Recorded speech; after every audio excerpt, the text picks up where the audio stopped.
Nadreen, Imran Khan साहब के जो वकील हैं सलमान सफदर साहब, बैरिस्टर सलमान सफदर, मैं इन्हें अच्छी तरह जानता हूँ। ये बड़े काबिल वकील हैं। इन्होंने सैकड़ों मुकदमात इमरान खान साहब के लड़े हैं और अब इन्होंने एक बहुत बड़ा दावा किया है। दावा उनका ये है कि इमरान खान साहब की अब रिहाई हो जाएगी कानून के मुताबिक। यानी अगर कानून के मुताबिक चलें तो इमरान खान साहब की रिहाई बिल्कुल मैच्योर हो चुकी है। जनवरी से दोनों मियाँ बीवी ने, इमरान खान साहब ने और बुशरा बीबी ने, अपनी ज़मानत हासिल करने के लिए दरख्वास्त दी हुई है और 8-9 माह के बाद अलकादर की हेयरिंग होने जा रही है कल के दिन इस्लामाबाद हाई कोर्ट में। और दोनों की ज़मानत जो है वो कंफर्म है। यानी अगर कोई रुकावट अदालत की जानिब से ना डाली गई तो दोनों को ज़मानत मिल जाएगी और उनकी रिहाई मैच्योर हो जाएगी। यानी असूलन और कानूनी तरीके से इमरान खान साहब को कल रात तक जेल से बाहर आ जाना चाहिए। ये तो बात है वो जो सलमान सफदर साहब कह रहे हैं, या बाकी कानून को जानने वाले लोग या कानूनदान या वकला वो यही बात करते हैं कि इसी तरह ज़मानत हो जाती है। फिर दूसरा, एक खातून की ज़मानत को 10 माह तक रोके रखना, ये भी एक नेक्स्ट लेवल की नाइंसाफ़ी है जिसकी कोई और मिसाल नहीं है, जो बुशरा बीबी के साथ किया गया। फिर देखें ना, इसमें आप एक दो चीज़ों पे और गौर करें। अच्छा, क्या इमरान खान छूटेंगे या नहीं छूटेंगे, मैं आपको भी बताता हूँ। यहाँ पे इमरान खान साहब से एक कानूनी इंतकाम लिया जा रहा है। तोशाखाना केस में पैटर्न इन चीफ जनाब इमरान खान साहब को एक ही हकायक पर मुकदमा में तीसरी बार ट्रायल किया जा रहा है। यानी मुकदमा एक ही नौयत का है, अब तीसरी मरतबा इमरान खान साहब को उस पर ट्रायल किया जा रहा है।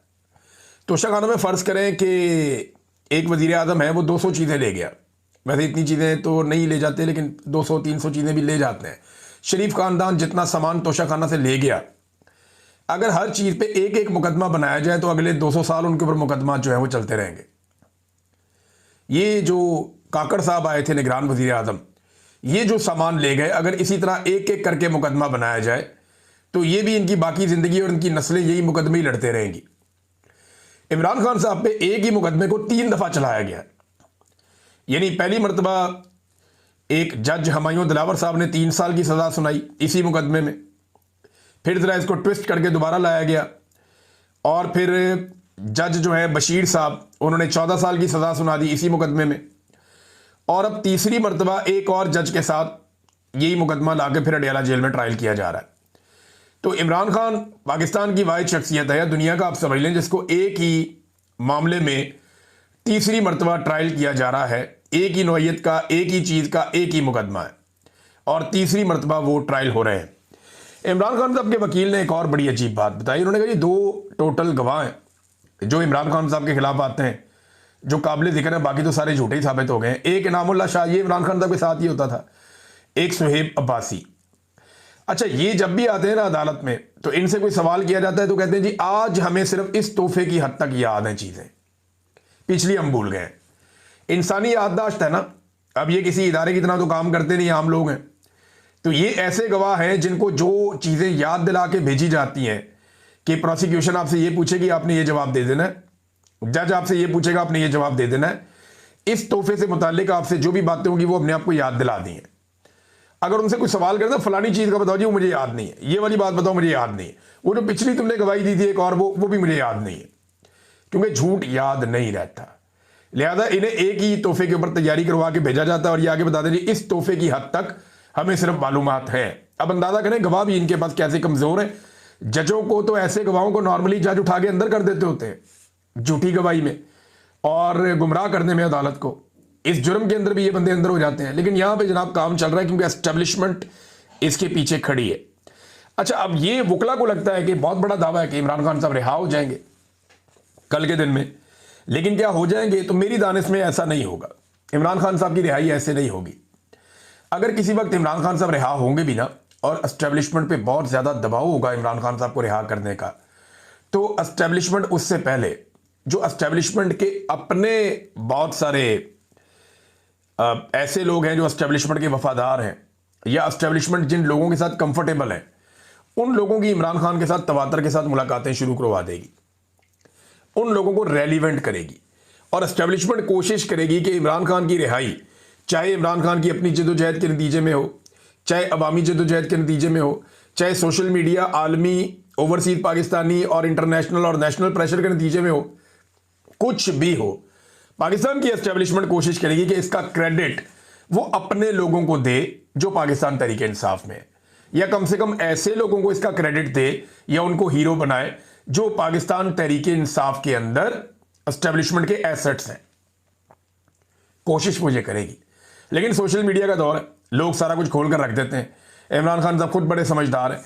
अलीमा खानम बाहर आई और उन्होंने आकर कुछ बातें बताई, इनमें कुछ चीज़ें बड़ी इंपॉर्टेंट हैं। एक तो देखें, मुझे नहीं लगता कि इमरान खान साहब की ऐसी रिहाई होगी। मेरे ख्याल में अलीमा खानम को भी यही लगता है और उन्होंने भी ये कहा कि ये तोशाखाना में इमरान खान साहब को पहले सजा देंगे और उसके बाद फिर अल कादर में ज़मानत मिलेगी, वरना ये होगा नहीं। क्योंकि बुशरा बीबी को भी अभी अंदर रखना है, वरना बुशरा बीबी को तो अब तक बाहर आ जाना चाहिए था। अच्छा जी, इमरान खान ने कहा कि इन्होंने पहले ही सजाएं लिख कर रखी होती हैं और ये सजाएं इन्होंने सिर्फ मुझे सुनानी होती है। इनके गवाह झूठे साबित हो रहे हैं, वरना अभी तक मैं बाहर आ जाता। इमरान खान साहब ने भी वही बात की। Chief justice Islamabad high court को बड़ी मेहनत करके ये लाए, जैसे इन्होंने 26 तरमीम ये वो सारा कुछ किया, और बार बार वो तारीख मनसूख करते हैं। वो बड़ी मेहनत कर रहे हैं इमरान खान साहब का केस ना लगे। 8-9 माह तो हो गए हैं, इमरान खान साहब का केस लगने ही नहीं दिया जा रहा। जो सबसे इंपॉर्टेंट बात इमरान खान साहब ने की कि वो बार बार आए, इमरान खान साहब ने बार बार इसके ऊपर बात की जब उन्हें मौका मिलता था, और बार बार आकर उन्होंने वादिय तीरा के वाक़े पर अफसोस का और दुख का इजहार किया। इमरान खान साहब ने कहा कि ख़वातीन और बच्चों की शहादत पे उन्हें बहुत तकलीफ है।